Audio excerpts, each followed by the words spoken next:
guys, today we're going to be doing a video about, well, bows in particular. I have some recurve bows, well, one recurve bow, like smaller compound bows than recent compound bows for kids mostly, but you can use them as an adult for most adults. And then some really old compound bow technology, and then a top-of-the-line Obsession bow, compound bow. So we're going to be shooting at the solid rock target we have over there, and I'm going to be explaining just how these work. And excuse my dog Rocky if he gets in the shot. Okay guys, now first up we have the recurve bow, or more commonly referred to as the bear bow. It's, as the nickname hints, the bear bow. It's got no sight, just a string and a little rest part to put your arrows on. I'll show you how to shoot this in just a second. Okay guys, so grab the arrow, pull it back with 3 fingers, one on top of the arrow, two beneath the arrow. Just pull back, and remember to put your feet where I showed you earlier. That's how to shoot a recurve bow. Slowly squeeze that trigger. Okay, so the next 2 bows in my mind are very similar. They're both like a kid's compound bow, and they're both very simple and easy to pull back. So I'll show you the differences between them. First off, this bow is more of a kid's bow, very, very light to pull back. It's a Bear bow, Bear Brave 2.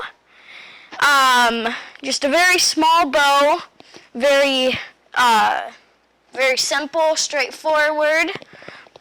You just pull it back, aim, and shoot. Now, this bow, on the other hand, has more of what I'd like to see in a bow.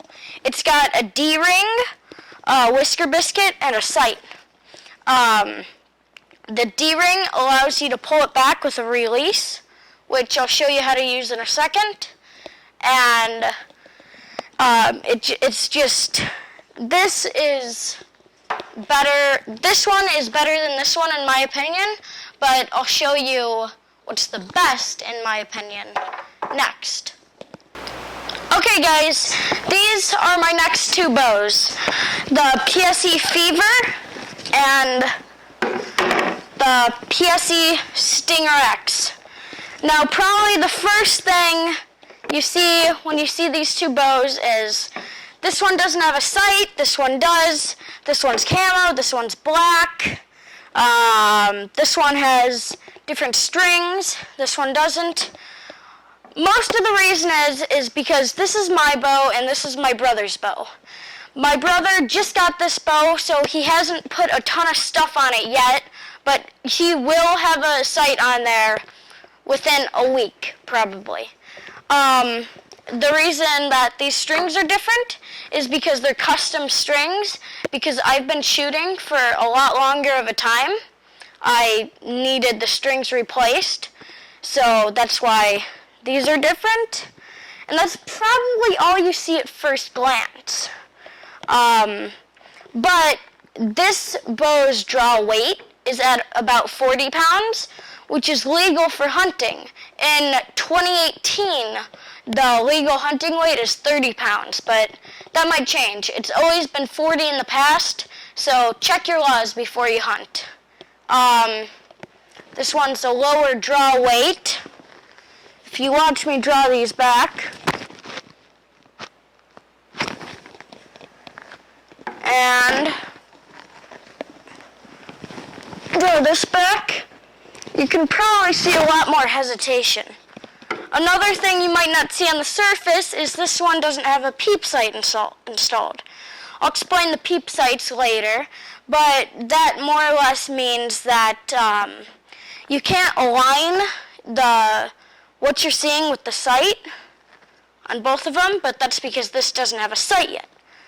But we will make an updated video, well, not an updated one of these videos, but another video with this bow in it when he has all that stuff on it.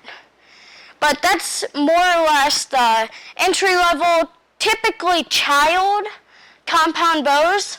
I'd really recommend these. They're a great present, Christmas present. They're just great bows all around.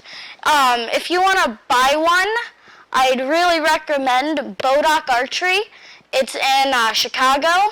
If you're in Chicago, Bodock Archery is a great spot.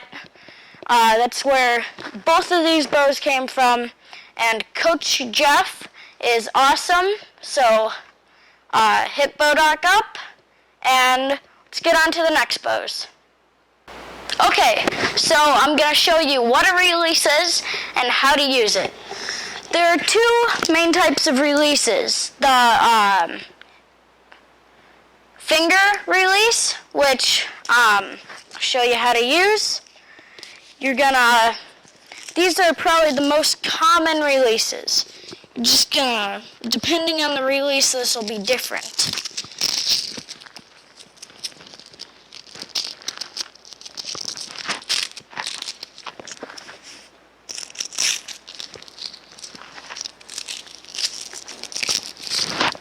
Alright, so it just kind of straps on your wrist like that. And so I have my bow here. I'm going to take the bow and an arrow and put it in like that. Pull back. Make sure my feet are right. Aim at the target and slowly squeeze at that trigger. Perfect. That's how to use a wrist strap release. Oh, that was a little bit close. Other probably main type of release is a hand release. This one's more complicated. If you're a beginner, I'd recommend getting a wrist strap, but right now I'm just going to give you a quick overview of what a hand release is. So what you will do is this part will go, I hope you're saying that right, this part will go on the string. You're going to anchor, slowly ease into your shot, and there's going to be a click. Hope you heard that. Then you're just going to move your, I'm just going to fire off another shot real quick with the hand release.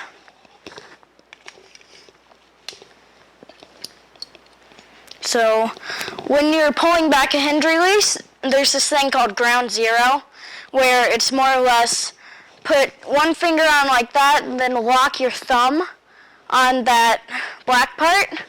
That way it doesn't accidentally go off. Make sure your feet are right. Perfect. Alright guys, so this bow is what I consider to be one of the best bows out there. Obsession Turmoil versus one of the worst bows out there. This is a 20-year-old bow. It's so old. The limbs, you'll see on this one, they're almost like horizontal. This one, they're almost vertical. And that just helps with being able to hold it back there for longer. Yeah, just all kinds of stuff. Also, these smaller cams, you'll see on that one, they're gigantic cams. That also helps with, or hurts on this one, with holding it back there for longer. The grip feels, well, terrible.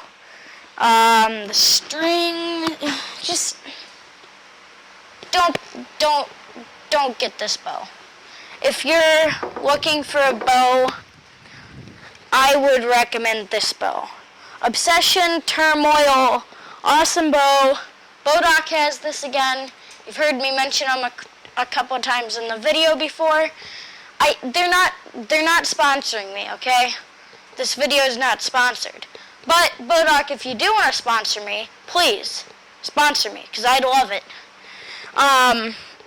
So yeah, everything that was wrong on that bow is right on this bow.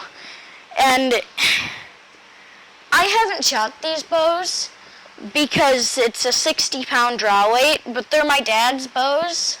And from what he says, they're really, really nice.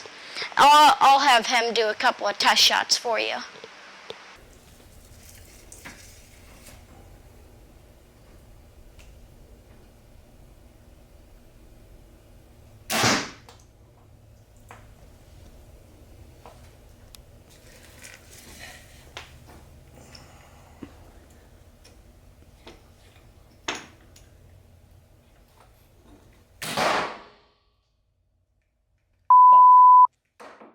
Okay guys, so I wanted to show you a few tools that I have and use all the time, and some accessories that'll improve your shooting.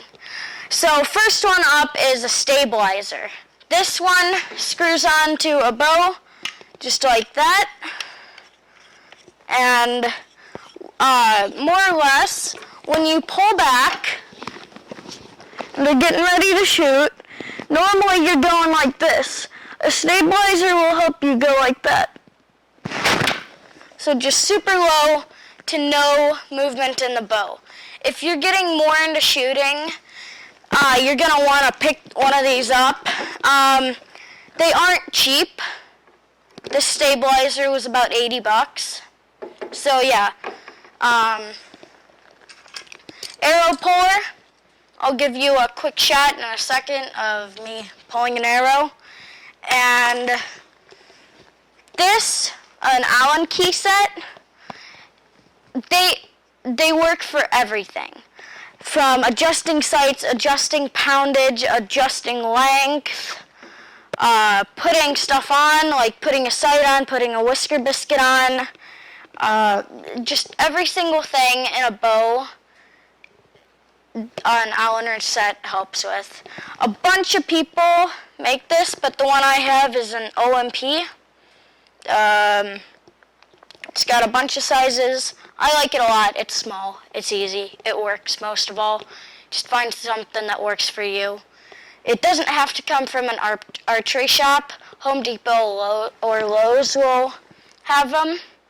And so that's just a few easy things that might improve your shooting or improve your blisters in that case. So yeah, hope you liked that little segment. Okay guys, thanks for watching this video. I hope you liked it. Tell me in the comments if you noticed video difference, because I got a new camera, the Sony a6300.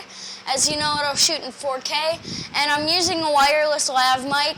I have a wired one on the way. I'm sorry if the sound quality isn't that great. So I'm trying to get all that stuff figured out. I hope you liked the video. As I said, comment down below if you liked the sound quality. I'll leave Bodoc's website in the description, and that's it. Thanks for watching.